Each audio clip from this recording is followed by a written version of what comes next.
رب اشرح لي صدري ويسر لي أمري واحلل عقدة من لساني يفقهوا قولي واجعل لي وزيرا من أهلي.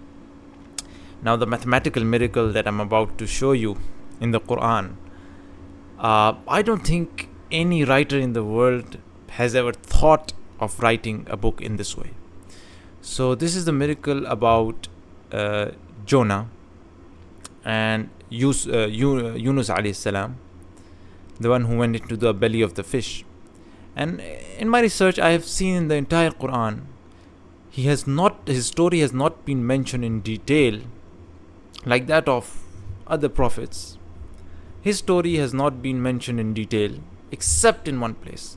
So I have, for example, to show you his mentions throughout the Quran without detail. For example, this is chapter 68, verse 48.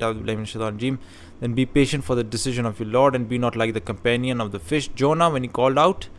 If it was not that favor from his Lord overtook him, he would have been thrown into the naked shore, and his Lord chose him, and that's it. It's not in detail.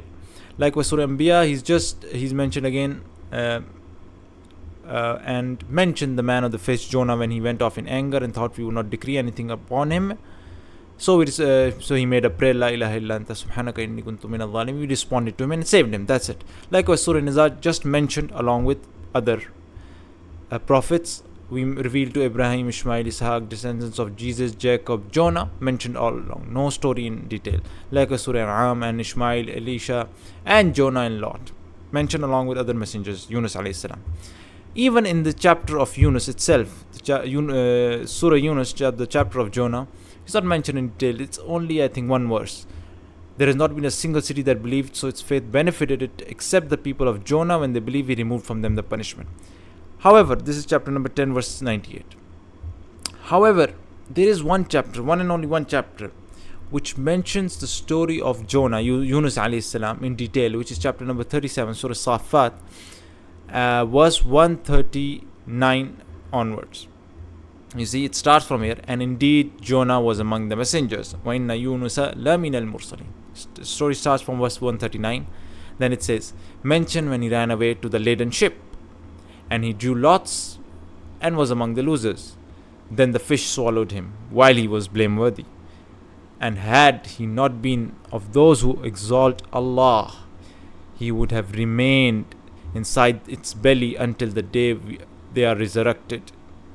But we threw him into the open shore while he was ill, and we caused to grow over him a gourd vine, and we sent him to his people of 100,000 or more, and they believed, and we gave them enjoyment of life for a time. That's it. The story comes to the end. It starts off from verse number 139, and indeed Jonah was among the messengers, verse 139, and ends at verse 148. So from verse 139 to verse 148, how many verses do we have? Exactly 10 verses. His story is mentioned in detail in the Quran once in 10 verses, and lo and behold, chapter number 10 in the order of the Quran, Allah decided to place the 10th chapter of the Quran as the chapter of Jonah, Yunus. Surah Yunus, the chapter of Jonah, was placed at position number 10. Who was to decide that 14 centuries ago in the desert to place this chapter in the 10th position of the Quran? And way ahead in the Quran, chapter 37 mentioned the story in detail in 10 verses, exactly 10 verses. Subhanallah. And again, like I said, I've been saying that this is not the one standalone miracle of the Quran. All other miracles, numerical, linguistic, you can see the playlists I've made on my channel.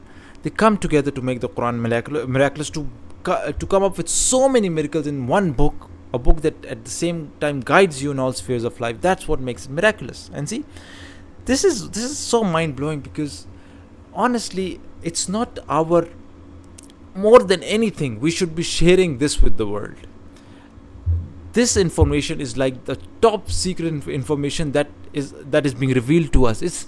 It doesn't matter what other time, of course, the most time-wasting things, movies and entertainment and all that, is nothing compared to this valuable information. But even when we talk about science and physics and chemistry and advancement in technology, all that must be directed through revelation.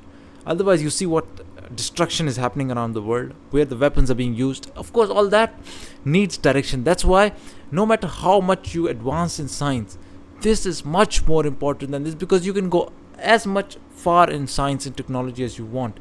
But if you don't know the ultimate truth, what is the use of all of that? You can go as far and as developed in science as you can, but unless and until you know the ultimate truth, you will never take the right direction. You will go in all directions. You will never know what the right direction is, what your ultimate purpose of life. So share this with the people. Even if you don't want to share this, make videos like this. So it's okay. Go ahead, make your own videos, much better than these, and share it with the world. The world needs to know the truth, the ultimate truth. So get this truth out to the world. This is the ultimate truth. The ultimate. Our purpose of existence comes from the Qur'an. So share this with the world. Support my work, and just let the people know that this is the ultimate truth. And I mean, this is really mind blowing. These pieces of information from the Quran, whether it be numerical, linguistic, or all of the miracles, this is what the world actually needs to know. So may God give us complete conviction in the Quran as the word of God. Subhanakallahumma bihamdik, ashhadu an la ilaha illa anta, astaghfiruka wa atubu ilayk.